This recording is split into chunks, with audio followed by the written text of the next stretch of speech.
En Gambie, une ex-ministre de Djamé nommée vice-présidente par Barrow qui est attendue à Banjul.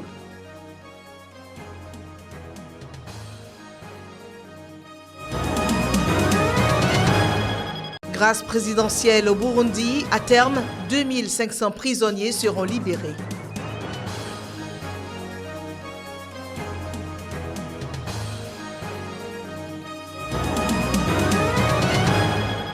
Le président français s'indigne de la position de Donald Trump sur le climat et du retrait des États-Unis du traité transpacifique.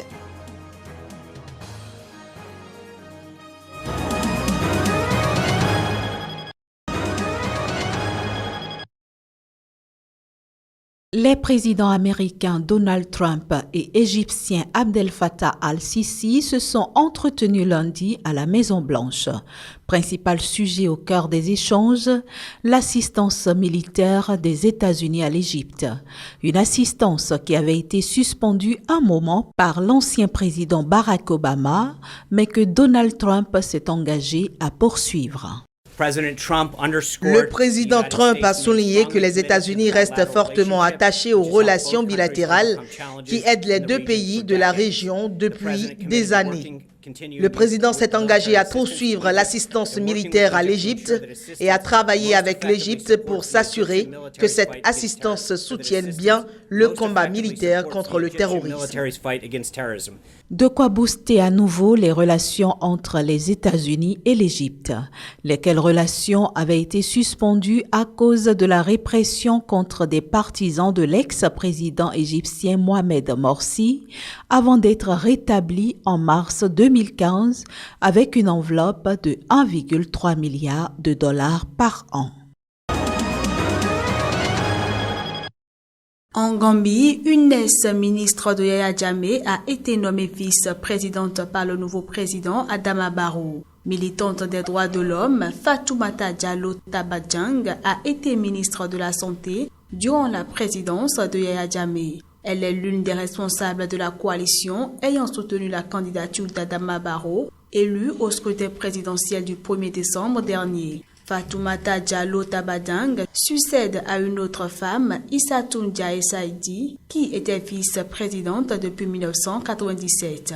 Lors d'une conférence de presse, Halifa Sallah, le porte-parole d'Adama Barrow, a déclaré que sa nomination a pour motivation la place à accorder aux femmes en politique, mais aussi ses compétences. Malgré le départ en exil de Yaya Jammeh ce samedi soir, la date du retour en Gambie du nouveau président Adama Barrow, qui a prêté serment le 19 janvier à l'ambassade de Gambie à Dakar au Sénégal, n'était toujours pas connue.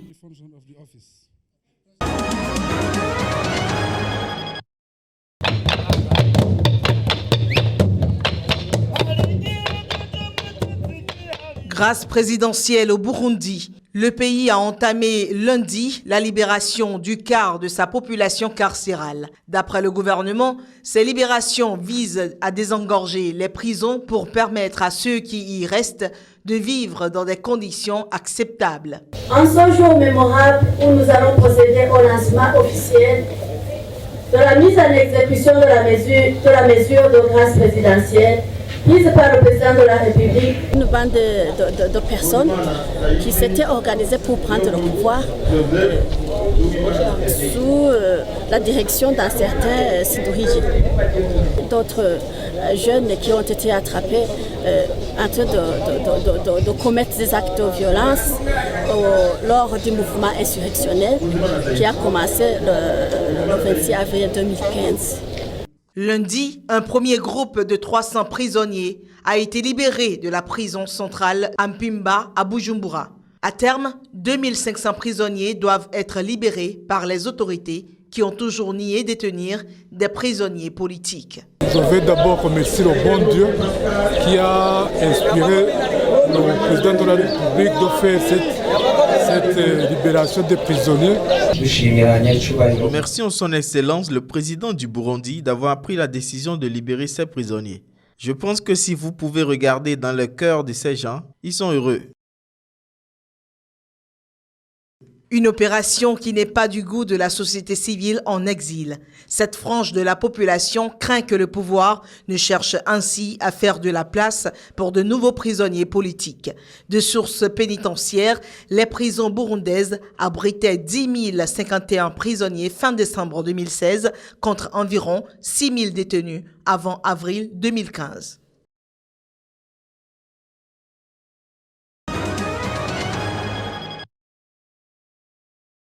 Malgré un entraînement adapté au moment de l'attentat djihadiste contre la station balnéaire de Grand-Bassam en mars 2016, la Côte d'Ivoire ne disposait pas d'équipement d'intervention adéquat. C'est ce qu'a estimé ce lundi à Abidjan le commandant Kicha Folwori Sekongo lors d'une conférence sur la sécurité.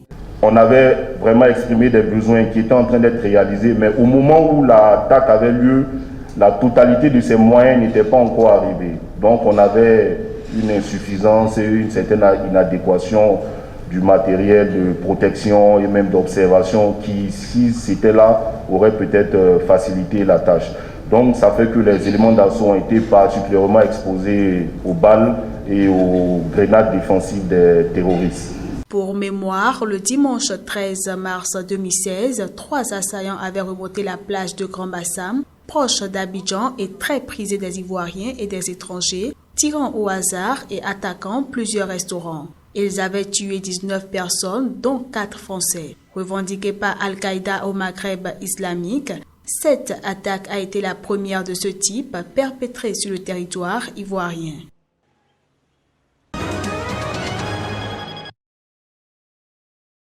Le président mexicain Enrique Peña Nieto a annoncé ce lundi que son pays allait ouvrir immédiatement des négociations bilatérales avec les pays signataires du traité de libre-échange transpacifique dont le nouveau président américain Donald Trump a signé ce lundi le retrait des États-Unis. Le chef de l'État mexicain a également ajouté qu'il ne souhaitait ni confrontation ni soumission avec son homologue américain.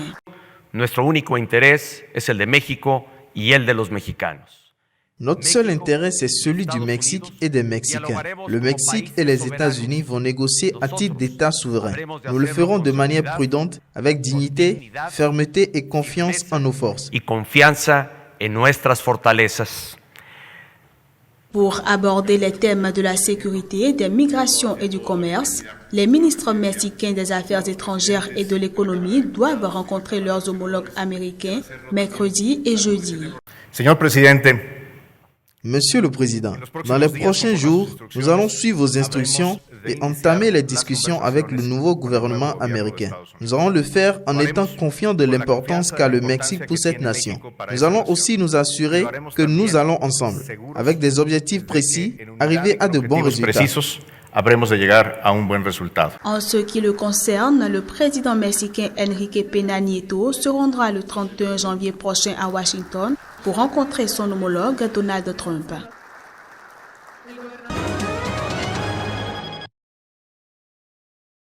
Visite officielle en Colombie du président François Hollande.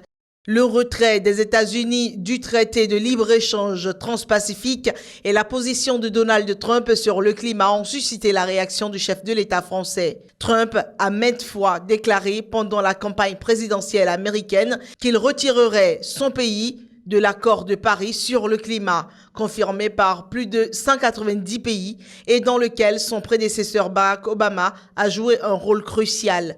Le président français déplore que certains puissent s'interroger encore sur l'existence du réchauffement climatique. Et il y a partout dans le monde des preuves tangibles.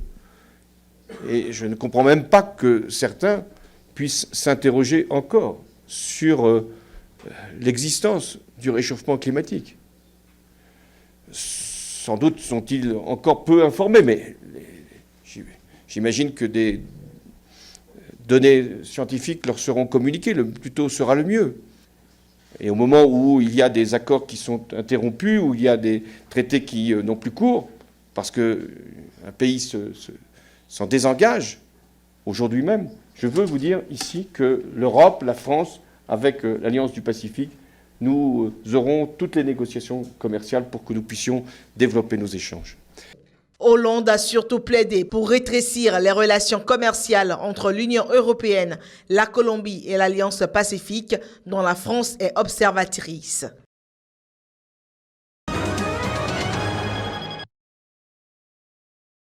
Aux États-Unis, tandis que le chef de la diplomatie choisi par le nouveau président américain devrait être validé prochainement, le Sénat a confirmé Mike Pompeo au poste de directeur de la CIA auquel l'avait nommé Donald Trump.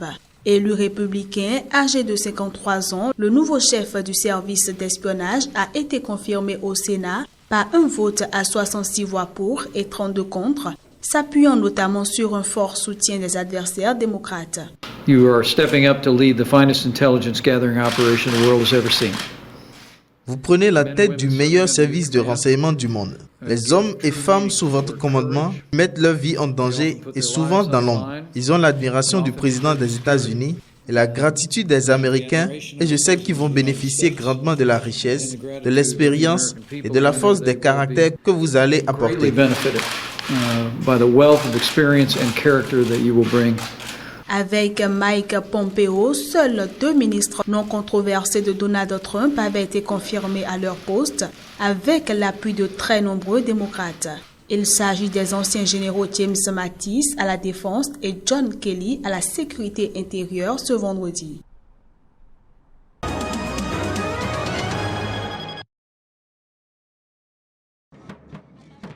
Les supporters burkinabés étaient à la fête ce dimanche après la qualification des étalons du Burkina pour les quarts de finale de la CAN. Une victoire 2-0 sur le Osdurtus, les Likaon de Guinée-Bissau.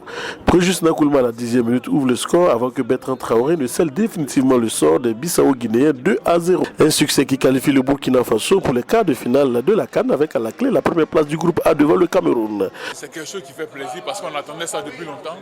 Et on joue les 2 premiers matchs et on fait un match nul. Et ce soir, je pense qu'on est obligé de gagner, voilà, pour être sûr, pour passer. Et on fait un bon match et on gagne sur le score de 2-0. Je pense que c'est bon pour la confiance. Le buteur des étalons se projette désormais sur les quarts de finale et peu importe l'adversaire qui se dresse sur le chemin. J'ai attendu ce premier but pendant longtemps. Ça fait ma 3e CAN et je marque mon premier but, ça fait plaisir. Je pense que ce soir, on a tout donné. On était solidaires sur le terrain, on s'est battu. Je pense qu'on a gagné ce match collectivement.